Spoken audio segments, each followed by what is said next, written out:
Em nome do Pai, do Filho e do Espírito Santo. Amém. Enviai, Senhor, do alto céu, vossa luz, vossa verdade, elas serão o meu guia. Me levarão até o vosso Monte Santo, até a vossa morada. Naquele tempo, disse Jesus aos seus discípulos: Não penseis que vim abolir a lei e os profetas.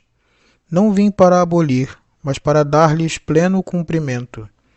Em verdade vos digo, antes que o céu e a terra deixem de existir, nenhuma só letra ou vírgula serão tiradas da lei, sem que tudo se cumpra. Portanto, quem desobedecer a um só destes mandamentos, por menor que seja, e ensinar os outros a fazerem o mesmo, será considerado o menor no reino dos céus. Porém, quem os praticar e ensinar, será considerado grande no reino dos céus. Existem umas ideias de algumas pessoas hoje em dia que acreditam que pode separar a fé cristã da moral cristã.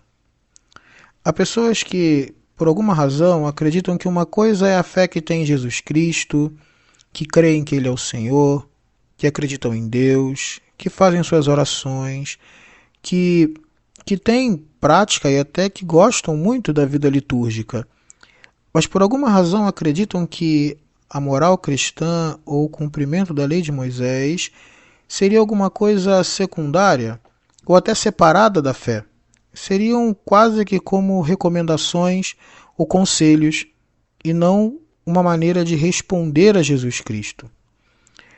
Quando nós olhamos no Evangelho de hoje, Jesus diz: Não penseis que vim abolir a lei e os profetas.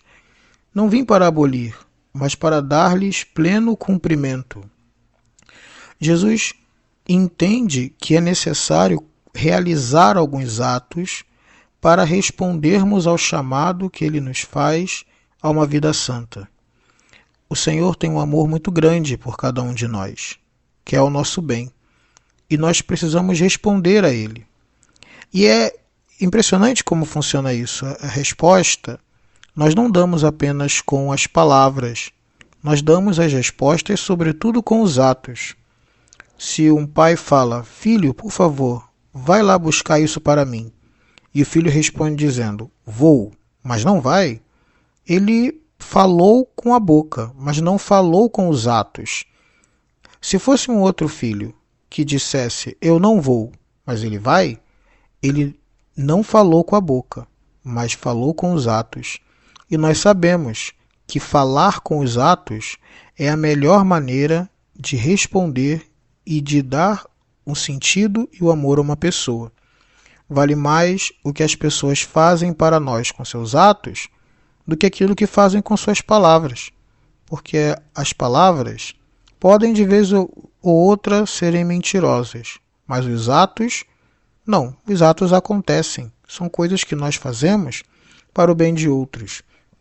Nós nos submetemos à lei divina com as normas assim apresentadas, não é por uma mania, é por uma maneira de responder ao chamado de nosso Senhor. Nosso Senhor também diz que nenhuma só letra ou vírgula serão tiradas da lei sem que tudo se cumpra. Só que isso pode gerar uma dúvida em muitas pessoas, porque quando nós olhamos o Antigo Testamento, tem várias leis que não são várias leis que nós não cumprimos. Leis, por exemplo, alimentares. Havia normas do Antigo Testamento que não podia comer camarão, ou que não podia comer carne de porco, e, no entanto, nós comemos essas coisas hoje em dia. Haviam algumas normas, inclusive, muito duras e até violentas do Antigo Testamento, que naturalmente nós cristãos não acreditamos que elas sejam boas leis.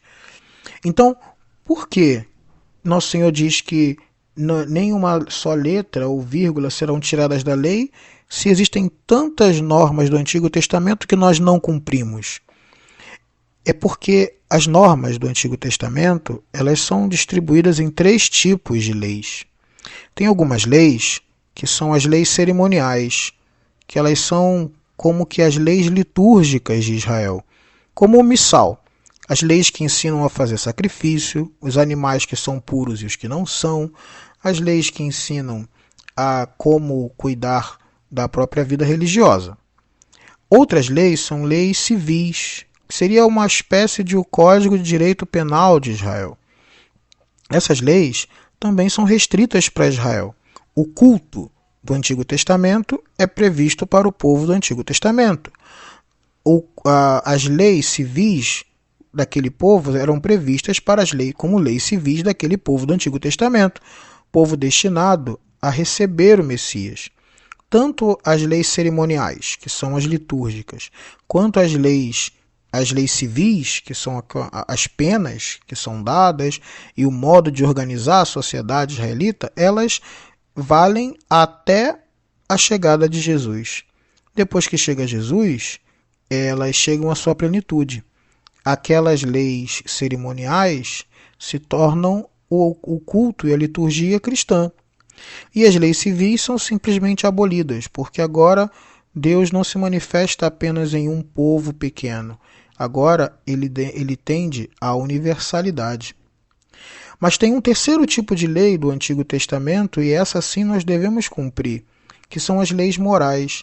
São aquelas leis que tratam do nosso relacionamento direto com Deus. Uma lei moral, ela está diretamente vinculada ao tema do juízo final. Tem um texto de São Paulo que ele dizia assim, em Romanos: quem pecou com a lei será punido com a lei. Quem pecou sem a lei, assim o será sem a lei. E como assim?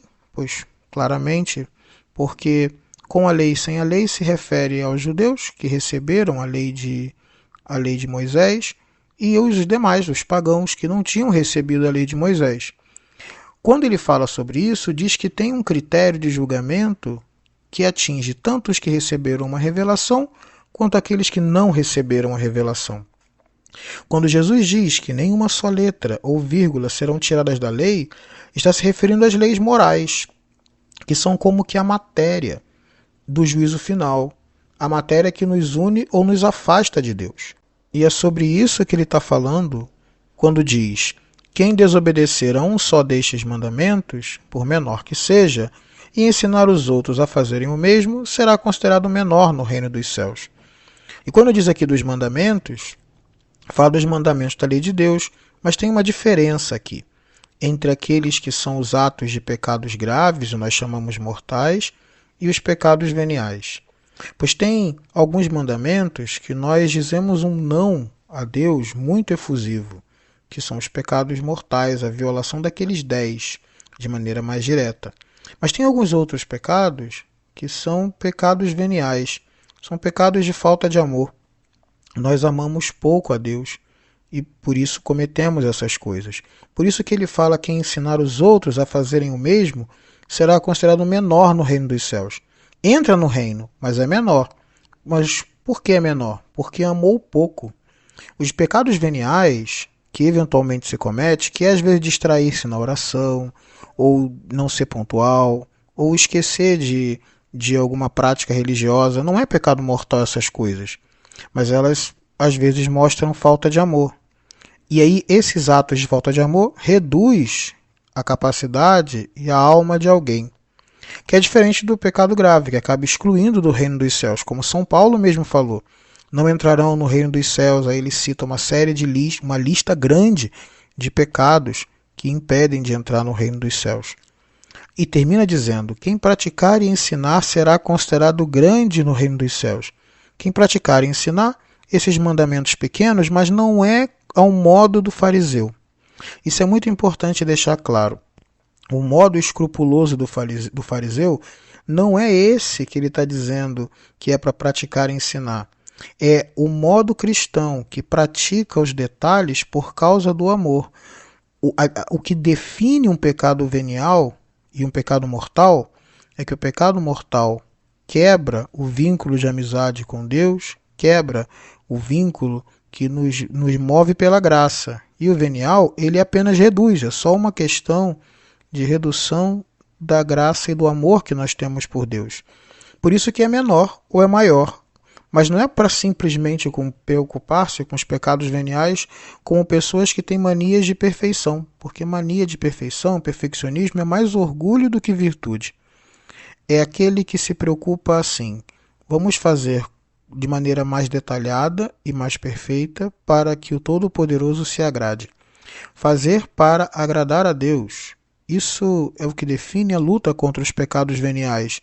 Fazer porque nós sabemos quem Ele é, já aprendemos da sua natureza e nós encontraremos de maneira perfeita o amor da nossa vida. É assim que se cumpre os mandamentos, por causa de Deus e para Deus. Não se pode separar fé dos nossos atos, porque senão assim negamos a Cristo implicitamente, ou negamos com a boca, ou negamos com o nosso modo de agir. Que o Senhor nos ajude e nos dê a sua paz.